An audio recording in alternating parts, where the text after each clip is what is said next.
नमस्कार, स्वागत है आपका। मैं हूं आपके साथ सुमित गुप्ता और बुलेटिन की शुरुआत में बात एक बेबस मां की। खबर जयपुर से है, जहां सूने मकान में एक बुजुर्ग महिला कैद है। कमरे में ना तो लाइट की व्यवस्था है, कमरा बंद है। पहली मंजिल पर अकेली ये बुजुर्ग महिला बंद है। घर वालों ने इन बुजुर्ग महिला को अकेला घर में छोड़ दिया और बद से बदतर जिंदगी ये महिला यहां पर गुजार रही है।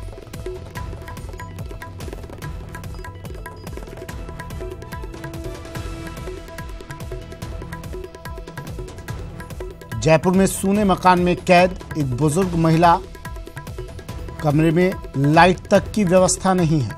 अब आस पड़ोसियों ने जब देखा इन बुजुर्ग महिला को तो इन्हें उस कमरे से बाहर लाया गया। घर वालों ने इस बुजुर्ग महिला को अकेला घर में छोड़ रखा था। बड़ी खबर जयपुर से। चल रहे हैं और नवरात्रों का आज आखिरी दिन है, नवमी है।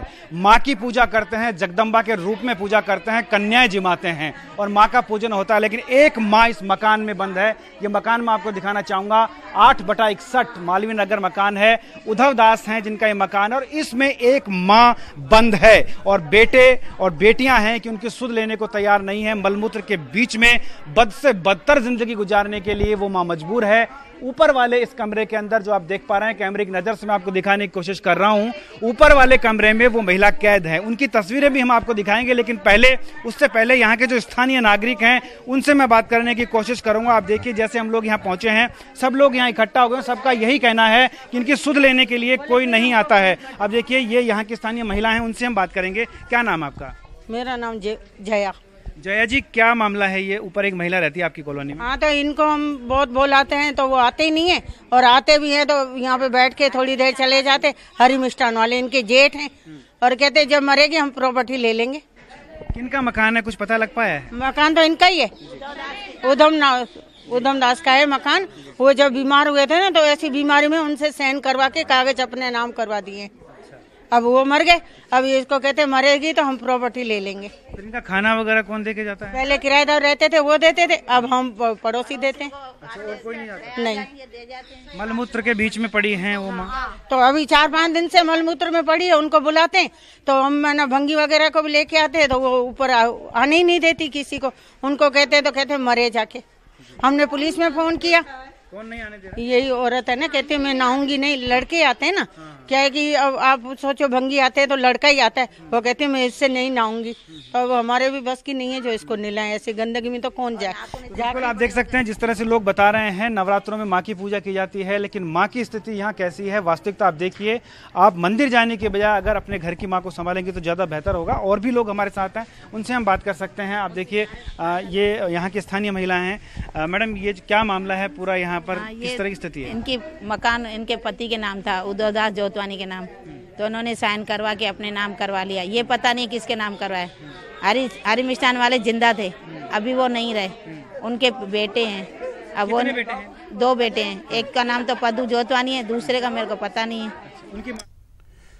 चलिए, तो जयपुर से एक खबर है, एक दर्दनाक खबर। एक बेबस महिला, एक बुजुर्ग महिला को कमरे में बंद करके रखा हुआ है। पूरा मामला क्या है, ये मेरे सहयोगी हमारे साथ जुड़े हुए हैं, भंवर पुष्पेंद्र और दीपक व्यास, जयपुर से हमारे साथ सीधा जुड़ गए हैं। सबसे पहले दीपक, आपके पास आ रहा हूं मैं। किस जगह पर आप अभी हैं और क्या कुछ ये मामला है? दीपक।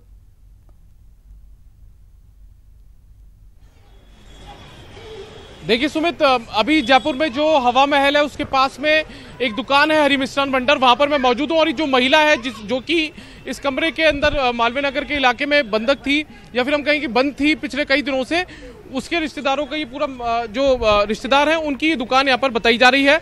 और हमें यहाँ पर जानने के लिए जो महिला है उसके जेठ के जो लड़के हैं प्रदीप, उनके यहाँ पर हमें चलिए दीपक, मैं यहाँ पर आपको फिर से आपके पास लौटूंगा।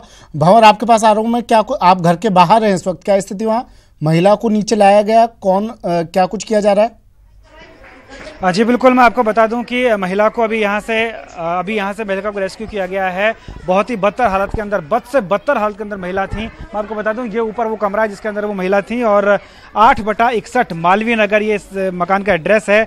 और ज़्यादातर लोग यहाँ पर जो पड़ोसी हैं वही उनको खाना वगैरह देते थे और बहुत बुरी स्थिति के अंदर महिला थी। जो एक संस्था है PUCL, वहाँ से कविता श्रीवास्तव जी हैं, वो यहाँ पर पहुँची थी और उन्होंने इतला करी थी। उसके बाद न्यूज़ 18 यहाँ पर पहुँचा। हम लोग यहाँ पर जब पहुँचे थे तो महिला की स्थिति जब हमने देखी तो कमरे में घुसना भी दुश्वार था, क्योंकि वहाँ बदबू बहुत ज़्यादा थी, मलमूत्र था और महिला उसमें सनी हुई सिर्फ बेसुध सी हालत में वहाँ पर थी। हमारे साथ कविता जी हैं, उनसे हम बात करेंगे। मैडम, क्या कुछ आपने यहाँ पर देखा, फिलहाल क्या स्थिति है? मुझे लगता है कि हम लोग को डाउट था जब हमें सूचना मिली थी, भवरी को बुला लो, हमें डाउट था कि ये सही होगा या नहीं होगा। वी आर वेरी हैप्पी कि हम पहुंच गए। हमें लगा कि जब हमने एडमिनिस्ट्रेशन, पुलिस और सबको सूचना दे दी है तो हो सकता है ये होक्स हो, लेकिन यहाँ आने पर जो हालत थी, एक सीनियर सिटीजन 60 साल से भी बड़ी उम्र की महिला की ऐसी बदतर हालत, और ऐसा नहीं है कि इनके आगे पीछे नहीं है, इनके जेठ हैं जो बहुत पैसे वाले हैं, एक केयर गिवर रख सकते थे या इनको ले जा सकते थे अपने घर, या इनको कहीं और भी बेटी के पास भिजवा सकते थे। बेटी का क्या रिश्ता, क्यों नहीं आ रही है, हमें समझ में नहीं आया। लेकिन वो एकदम कूड़े के ढेर में, मल मूत्र के अंदर, बिना खाए पिए नाखून लगभग 4-4, 5-5 इंच बड़े। इसका मतलब कोई भी हाइजीन, सैनिटेशन, इनकी पति की डेथ 1.5 साल पहले होगी और तब से पड़ोसी बोल रहे हैं कि बहुत कोशिश की कि इनकी थोड़ी केयर गिविंग हो। अभी क्या स्थिति है? और नहीं, जो अफसोस की बात है वो ये कि 1 हफ्ते से लगातार पड़ोस उन लोगों को बुला रहा है, जेठ को, पुलिस तक को बुलाया। वो जेठ लोग भी यार कह रहे अरे हम आके करेंगे, वो मल मूत्र में, उनको कोई फर्क नहीं पड़ता। पुलिस भी आई, उसने भी कुछ नहीं किया। तो एक failure of the state, failure of the so called great Indian family system, जो इनके जेठ और उनके बच्चे, ये पड़ोस ने उनको जीवित रखा, खाना दिया, थोड़ी डिग्निटी दी। अभी जो हालत है वो अकेले नहीं रह सकती हैं, क्योंकि मेरे 60-65 वर्ष की ज़रूर होंगी, इनकी एग्जैक्ट एज तो हमें पता नहीं है। तो हमें इनको नहलाना पड़ा और मैं हमारी टीम से परिचय करवाना चाहती हूँ। भंवरी, अगर भंवरी, ये तो चांस की बात थी कि भंवरी मेरे से मिलने आई और भंवरी ने पूरा नहलाया। हम लोगों ने मिलके हेमंत, ये होमलेस लोगों के साथ जो टीम करती है, बाबूलाल एक नर्स हैं और आप साइकोलॉजिस्ट हैं हरीश, और आप हेमंत जो सोशल वर्कर हैं, तो हम सब ने मिलके मदद की थी। जी बिल्कुल, पूरी टीम यहाँ पर आ गई और अब मैं उस महिला की स्थिति आपको दिखाना चाहूँगा, उस माँ की स्थिति आपको दिखाने की कोशिश करूँगा जो यहाँ पर बंद थी, कैद में बंद थी और अभी उनको नहला दिया गया है। आप देख सकते हैं साफ़ सुथरी हो गई हैं और उनके नाखून भी काटे गए हैं, हाथ के नाखून जो हैं वो काट दिए गए हैं। पहले इन्हीं नाखूनों की लंबाई 4 से 5 इंच के करीब थी और बहुत मुश्किल कंडीशंस के अंदर ये माँ यहाँ पर रह रही थी। आज नवरात्रा का अंतिम दिन है और माँ की पूजा होती है और इस अंतिम दिन में आप देख सकते हैं एक माँ की स्थिति यहाँ कैसी थी, वो कहीं ना कहीं जो है गला सा रुंध जाता है इन सब दृश्यों को देखने के बाद। और अब इस माँ को ओल्ड एज होम ले जाया जा रहा है। पुलिस भी आनन फानन में पहुँची है और अब पुलिस की टीम के साथ ये संस्था और न्यूज़ 18 की टीम मिलकर के इनको ओल्ड एज होम ले जा रही हैं, जहाँ इनकी देखभाल हो सकेगी। हाथ के नाखून जरूर काट दिए गए, लेकिन पैरों के नाखून से भी सुमित अंदाजा लगाया जा सकता है कि इनकी देखभाल करने के लिए यहाँ कोई नहीं आता था। सिर्फ खाना देने के लिए पड़ोसी जरूर उनको खाना देते थे, लेकिन परिवार का कोई भी नुमाइंदा यहाँ पर नहीं पहुँचता था। यही वजह है कि इनकी हालत बद से बदतर थी, मलमूत्र के अंदर सनी हुई और अर्धनग्न अवस्था में ये माँ जो थी, बुजुर्ग माँ थी, 60 साल से ज़्यादा इनकी उम्र है, पति इनके नहीं है लेकिन परिवार पूरा है। वो परिवार, जब मोहल्ले वाले उनसे बात करते हैं तो उनका कहना है कि जब ये नहीं रहेंगी तो हम ये जायदाद लेने जरूर पहुंच जाएंगे, लेकिन फिलहाल जो एक जिंदा जायदाद, माँ सबसे बड़ी जायदाद होती है, उसको देखने के लिए यहाँ कोई नहीं आता था। जी सुमित। भंवर, ये बुजुर्ग महिला कितने दिनों से इस कमरे में कैद थी और रोजाना इनको खाने पीने की चीजें किस तरह से मुहैया करवाई जाती थी, कौन यहाँ पर आता था?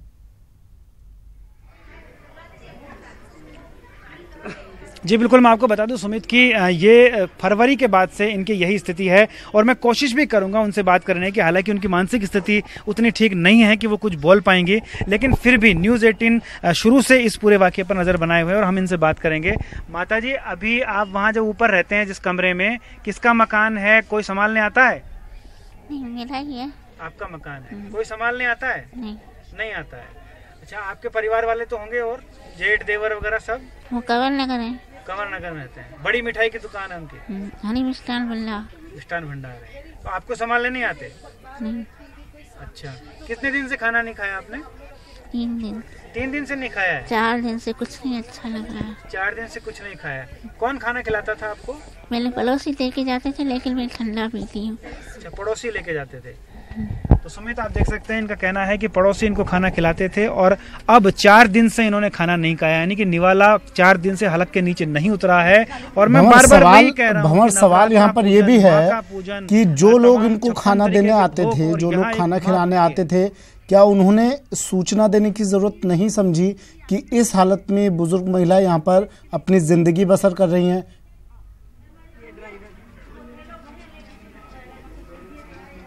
जी बिल्कुल सुमित, जिंदगी बसर कर रही हैं जो महिलाएं हैं, उनकी जिंदगी यहाँ पर सिर्फ पड़ोसियों के भरोसे चल रही है। पड़ोसी बार बार इनके घर वालों से संपर्क करने की कोशिश करते थे, लेकिन घर वाले जो हैं सीधे मुंह बात करने को तैयार नहीं थे, गाली गलौच उनके साथ करते थे।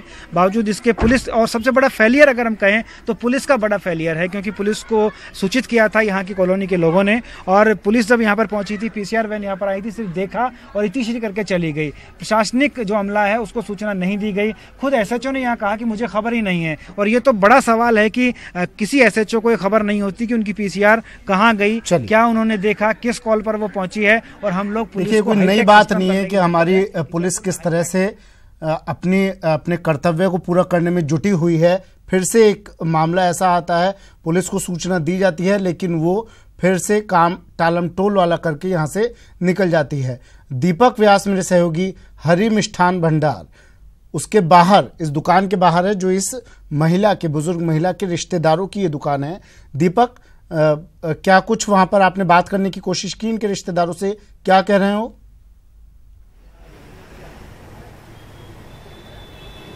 देखिए सुमित, पहले तो मैं एक बार जो बुजुर्ग महिला है जो कि पिछले कई दिनों से इस कमरे में बंद थी, उसके जो रिश्तेदार की बात करें तो उसके जो जेठ और जेठानी के जो लड़के हैं प्रदीप, उनकी ये दुकान है। और अब हम उनसे यहाँ पर बातचीत के लिए आए थे, लेकिन वो फिलहाल यहाँ पर नहीं है। उनके यहीं पर जो दूसरे व्यक्ति मिले, वो उनसे बातचीत हमने की थी, उन्होंने फोन पर बातचीत हमारी उनसे कराई, और उन्होंने साफ तौर पर यह कहा कि जो अभी फिलहाल वो यहाँ पर है नहीं और उन्हें आने में टाइम लगेगा, वो थोड़ा बीमार है, बाहर गए हुए थे, इस तरीके की बात उन्होंने कही है। लेकिन उन्होंने ये भी कहा कि हम तो खुद चाहते हैं कि उन्हें अनाथ आश्रम वगैरह ऐसी जगह पर उन्हें शिफ्ट करें, ये उन्होंने दलील यहाँ पर गिनाई है। हालांकि वो आने की बात उन्होंने हमें नहीं कही थी। अब हमारे साथ में ये व्यक्ति मौजूद है, क्या कह रहे हैं आप? आ रहे हैं वो वापस? आ रहे 15-20 मिनट आ रहे हैं। अच्छा, 15-20 मिनट आ रहे हैं बस। पहले तो कह रहे थे है ही नहीं वो यहाँ पर, तबियत खराब थी, डॉक्टर के पास मैंने आपको कहा था जाए, वो दवाई लेके आ ही रहे सर। 15-20 मिनट आपको यहाँ मिल जाएंगे। हम तो चाहते हैं भाई बच्चे हो जाए, इनकी देखभाल अच्छी तरह हो जाए, हम तो मना नहीं करते, हमारी चाची की बहन थी। आपकी भी चाची लगती हो? हम तो सर्विस करते हैं यहाँ पर। वो भाई अभी आ रहा भी है, मेरा नाम घनश्याम है। आप भी जाकर आए थे 2 दिन पहले, ये बताया अभी? हाँ, परसों मैं ही जाके आया था। मैंने उनको कहा था चाची को, भैया नजर दुला के आपको आसपास की जो कॉलोनी में थे उनको भी मैंने कहा था मल्टी करने को तैयार है, लेकिन साफ सफाई मकान की हो जाए, कोई किराएदार मिल जाए। मुझे एक चीज बताइए कि बुजुर्ग महिला, आप खुद भी, लोग भी ये कह रहे हैं, आप भी मानने की मानसिक रूप से थोड़ी अवसाद में है या फिर कोई दूसरी दिक्कत होगी।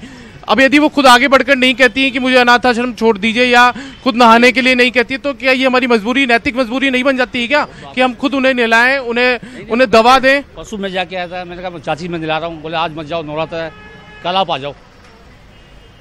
तो हम तो खुद ही चाहते हैं सर इसको नजर दवा के, बिल्कुल किराएदार। जो प्रदीप जी हैं, जो उनकी चाची लगती है, वो खुद जाना मुनासिब नहीं समझते?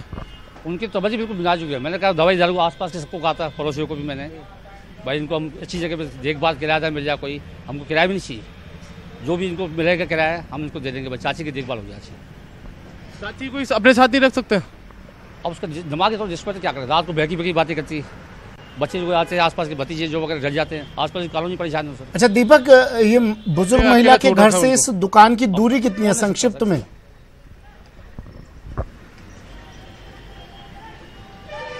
देखिए सुमित, हम अंदाजा लगा सकते हैं लगभग 10 से 12 किलोमीटर की दूरी है। मालवीय नगर में वो घर है और ये जो दुकान है वो हवा महल के ठीक पास पे है, जो सिरोडोडी बाजार कहलाता है, चांदी की टकसाल के पास पे। चलिए, तो 10 से 12 किलोमीटर की दूरी इनके रिश्तेदारों से तय नहीं हो पा रही है पिछले कई महीनों से। शुक्रिया दीपक, शुक्रिया भंवर आपका भी तमाम जानकारी के लिए, तमाम तस्वीरें दिखाने के लिए। अब बुजुर्ग महिला को रेस्क्यू कर लिया गया है, लेकिन सबसे बड़ी समस्या यही, सबसे बड़ा सवाल यही